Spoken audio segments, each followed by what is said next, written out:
Across China, one can find many places named after people, such as Zuoquan County, Shangzhi City, Zhang Zizhong Road, and Yiman Street. These names commemorate the national heroes who sacrificed their lives during the Chinese People's War of Resistance against Japanese aggression.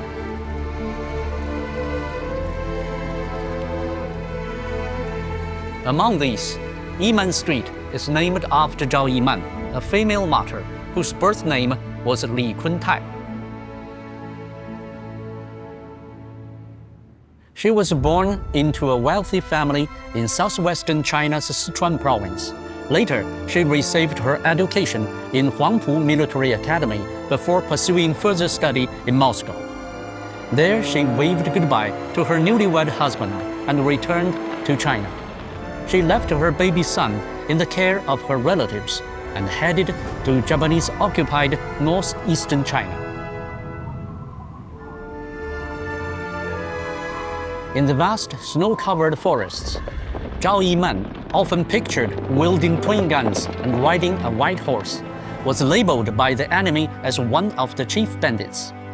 In 1935, Zhao Yiman was severely injured while covering her fellow troops and subsequently captured by the enemy. The Japanese militarists tortured Zhao Yiman brutally. A file of the Japanese army bore proof of what Zhao was put through. On July 26, electrocution was performed on Miss Zhao Yiman with electric shocks at overloaded levels. Despite long hours of high-intensity electrocution, Miss Zhao still refused to compromise. It is indeed rare and beyond any medical or physiological explanation.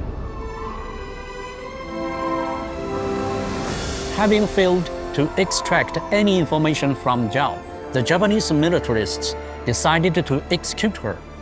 Before her death, Zhao wrote a letter to her son, whom she hadn't seen since entrusting him to others and would never see again. 宁儿, I feel pitiful for not having the chance to raise you. I dedicated my life to the resistance against Japanese aggression, and now it is the eve of my sacrifice.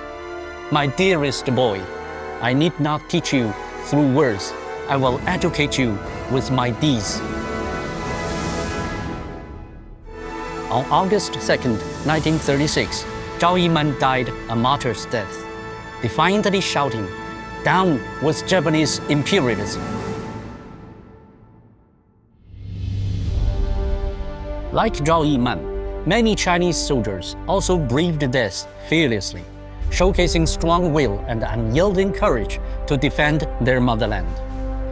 At Langya Mountain, 5 soldiers covered their company's retreat by luring the enemy to a dead-end peak of a mountain.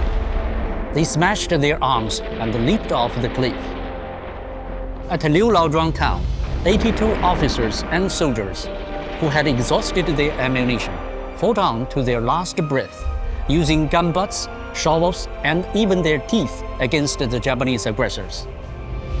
By the Wushun River, 8 female soldiers drew enemy fire to protect the main force, and after they ran out of bullets, they destroyed their weapons and then walked into the deep water, choosing death over surrender.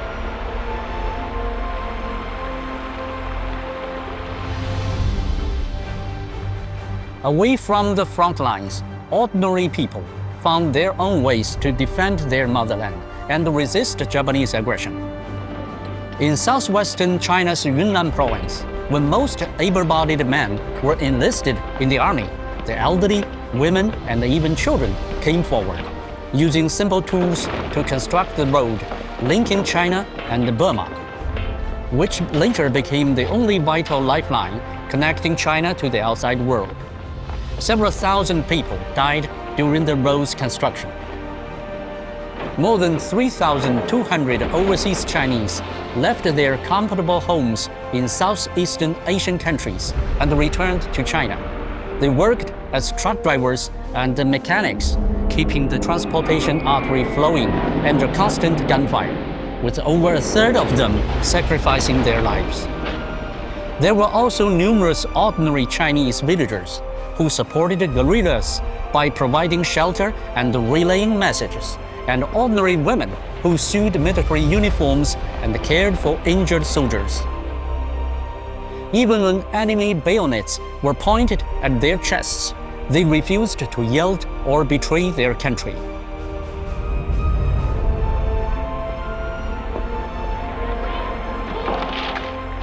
The devoted love for the country, the unwavering resolve, and the steadfast belief in final victory sustained the sons and daughters of the Chinese nation to triumph over the aggressors in this 14-year war. Although 8 decades have passed, their legacy lives on in the hearts and souls of every Chinese in their remembrance of history.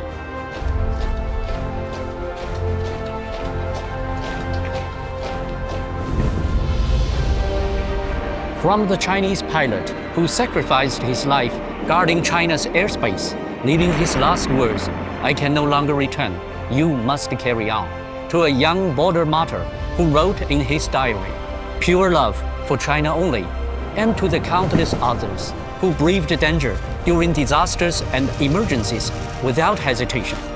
They represent the backbone of the Chinese nation, which has never bent and never will. Gunfire has ceased, but the spirits of the heroes endure, guiding and encouraging the Chinese nation.